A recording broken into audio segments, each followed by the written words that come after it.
Hello welcome guys. आज हम प्रोस्टॉक के बारे में एक्सप्लेन करेंगे। प्रोस्टॉक में क्या क्या फ़ायदे उसके बारे में विस्तार से डिस्कशन करेंगे।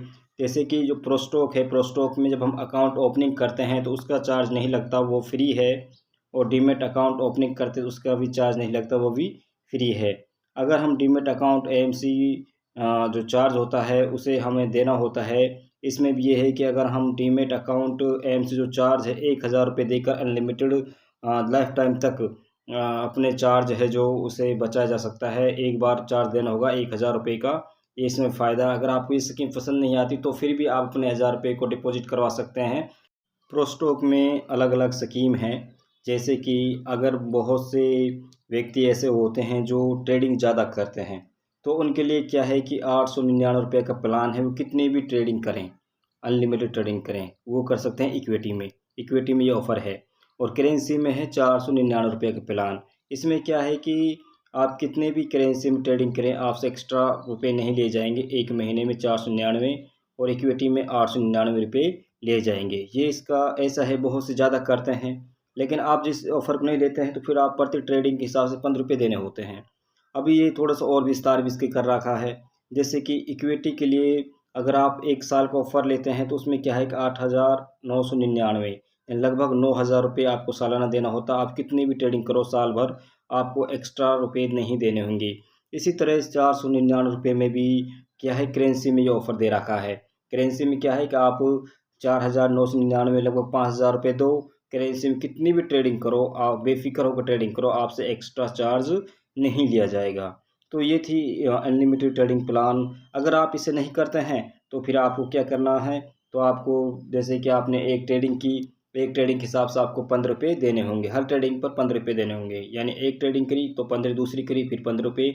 इस तरह से हर ट्रेडिंग पर पैसे देने होंगे। लेकिन आप जब 499 का या फिर 899 के प्लान को लेते हैं तो इसमें क्या होता है, आपको एक बार ही फीस पे करनी होती है और अनलिमिटेड ट्रेडिंग कर सकते हैं। डिलीवरी में और इक्विटी इंटरडे में हम थोड़ा सा चार्ज के बारे में डिस्कशन करते हैं।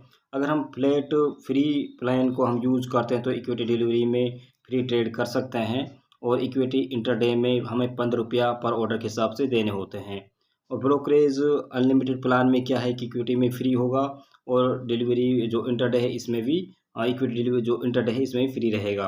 अब हम देखें तो एसटीटी जो चार्ज होता है वो कितना लगेगा। इक्विटी डिलीवरी में 0.1% जब हम खरीदते हैं और सेल करते हैं तो दोनों पर लगेगा। और इंटरडे में क्या होता है कि इंटरडे में 0.025% के हिसाब से हम जब सेल करते हैं जब चार्ज देना होगा।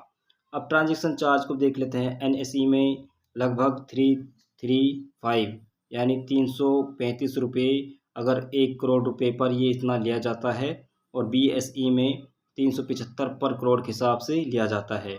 ये थी डिलीवरी में। और इंटरडे में देखते हैं तो इंटरडे में एनईसी में 335 पर करोड़ के हिसाब से और बीएसई में 375 पर करोड़ के हिसाब से लिए जाते हैं।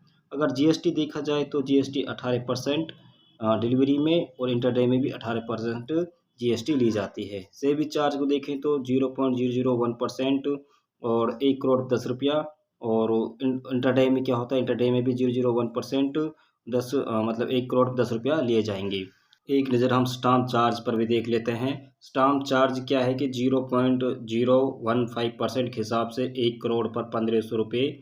और ये था डिलीवरी में। और इक्विटी इंटरडे में 0.003% और 1 करोड़ पर 300 रुपये लिए जाएंगे। एंड ऑप्शन में क्या होता है कि अगर हम 899 रुपये का पर मंथ के हिसाब से लेते हैं तो किसी प्रकार का हम चार्ज नहीं देना होगा।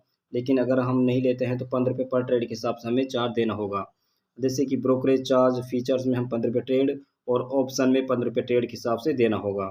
और अगर ब्रोकरेज हम अनलिमिटेड लेते हैं तो फीचर में भी फ्री रहेगा और ऑप्शन में भी फ्री रहेगा। और एसटीटी में हम देखते हैं तो एसटीटी में फीचर्स में तो 0.0125% ऑन दी सेल साइड जब सेल करेंगे तो हम पर इतना चार्ज लगेगा। और जब हम ऑप्शन में करते हैं तो ऑप्शन में 0.0625% ऑन दी सेल साइड पर हमने देना होगा। और ट्रांजैक्शन चार्ज को हम देखते हैं तो एनएसई में लगभग 200 रुपये 1 करोड़ के हिसाब से और एनएसी में जो ऑप्शन है इसमें 5,050 रुपये पर करोड़ के हिसाब से देना होता है। और जीएसटी फीचर्स में 18% लगती है और ऑप्शन में भी 18% लगती है। सेबी चार्ज को देखा जाए तो 0.001% और 1,10,00,000 ये हैं फीचर्स में। और ऑप्शन में देखते हैं तो ऑप्शन में 0.001% 1,10,00,000 के हिसाब से ऑप्शन में देना होता है। स्टाम्प चार्ज को देखते हैं तो फीचर्स में 0.002% 1 करोड़ पर 200 रुपया और 0.03% 1 करोड़ पर 300 रुपया हमें ऑप्शन में देने होते हैं। अब हम currency option and currency future को भी देख लेते हैं। देखिए, जैसे कि अगर हम 499 का ऑफ़र लेते हैं तो हमें क्या मिलेगा कि हम अनलिमिटेड करेंसी फ्यूचर और करेंसी ऑप्शन की ट्रेडिंग कर सकते हैं। अगर नहीं लेते हैं तो हमें 15 रुपया करेंसी फीचर्स में 15 रुपया पर ट्रेड देना होगा और करेंसी ऑप्शन में भी 15 रुपया पर ट्रेड के हिसाब से देना होगा। अगर लेते हैं तो हम पे किसी प्रकार की करेंसी फ्यूचर में एक भी पैसा नहीं लगेगा और करेंसी ऑप्शन में भी हमें एक पैसा देने की ज़रूरत नहीं है। अब हमें करेंसी फ्यूचर और करेंसी ऑप्शन में एक फ़ायदा मिलता है, क्योंकि इसमें एसटीटी चार्ज नहीं लिया जाता, ना ही करेंसी ऑप्शन में ना ही करेंसी फ्यूचर में। ट्रांजैक्शन चार्ज दोनों पर लिया जाता है। करेंसी फ्यूचर में जो है लगभग एनएसई आरएस लगभग 90 रुपये 1 करोड़ पर और बीएसई में 25 रुपये 1 करोड़ के हिसाब से लिए जाते हैं। और करेंसी ऑप्शन में देखें तो एनएसई में 4,000 रुपये पर करोड़ के हिसाब से और बीएसई में 100 रुपये पर करोड़ के हिसाब से लिए जाते हैं। और अब हम देखते हैं करेंसी ऑप्शन और करेंसी फीचर्स में जीएसटी कितनी लगती है। दोनों में ही जीएसटी 18% लगती है, करेंसी फीचर्स में भी और करेंसी ऑप्शन में भी। प्रोस्टेक से रिलेटेड अगर आपको कोई इंक्वायरी चाहिए किसी प्रकार की तो हमें आप कमेंट कर सकते हैं। हम बहुत ही जल्दी आंसर देने के लिए प्रयत्न करेंगे। थैंक यू, धन्यवाद।